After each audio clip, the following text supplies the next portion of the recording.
This is Neural Newscast for Friday, April 3rd, 2026. Here is what matters this morning.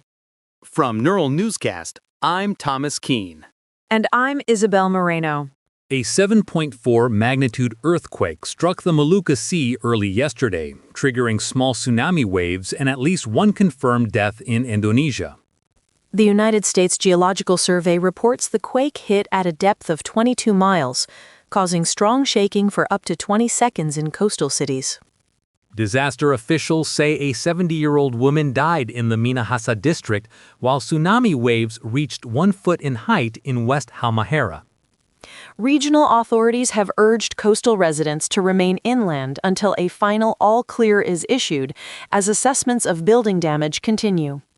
The Pacific Tsunami Warning Center also recorded small waves in the southern Philippines, though no major damage was reported in Davao.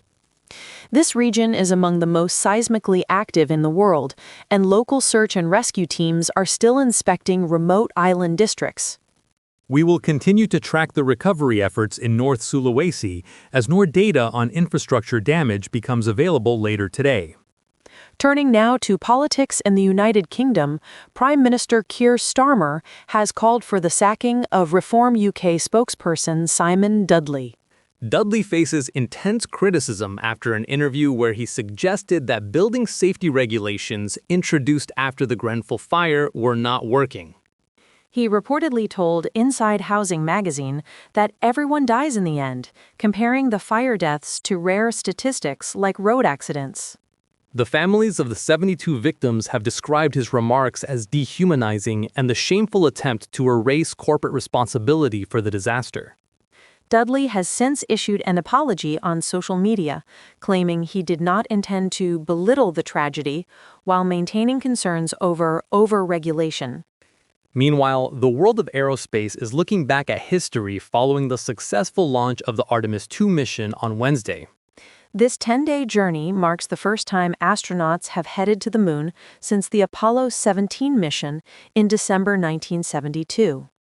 It is remarkable to consider that during the last lunar mission, a gallon of gasoline cost 36 cents, and David Bowie was debuting Ziggy Stardust. The technological jump is even more vast, as the 1972 crew used floppy disks, while this crew is testing the advanced Orion spacecraft. Still, the mission remains a critical stepping stone for NASA's long-term goal of sending humans to the surface of Mars in the coming decades. Next, residents in Northern California are dealing with the aftermath of a magnitude 4.6 earthquake that struck Santa Cruz County early yesterday. The tremor was centered near Boulder Creek and was felt across the Bay Area, from San Francisco down to the Monterey Bay. The United States Geological Survey reports a 60% chance of a magnitude 3.0 or higher aftershock occurring within the next week. While some pharmacy shelves were cleared in Boulder Creek, no major structural damage or significant injuries have been confirmed so far. Officials are reminding residents to drop, cover, and hold on during aftershocks, rather than running outside during the actual shaking. Here is what else we are watching today. NASA engineers will be monitoring the Orion capsule's trajectory as the Artemis II crew continues their 230,000-mile journey away from Earth.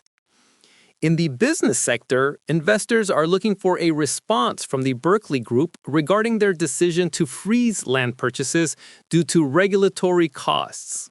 And the United States GS will update its aftershock forecast for both the California and Indonesia seismic zones as new data is collected over the next 48 hours.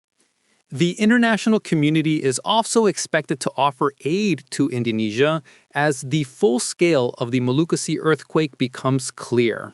We will keep a close eye on those recovery efforts and the ongoing debate over housing safety standards in the United Kingdom.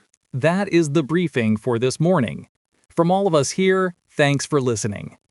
Neural Newscast is AI-assisted, human-reviewed. View our AI transparency policy at neuralnewscast.com.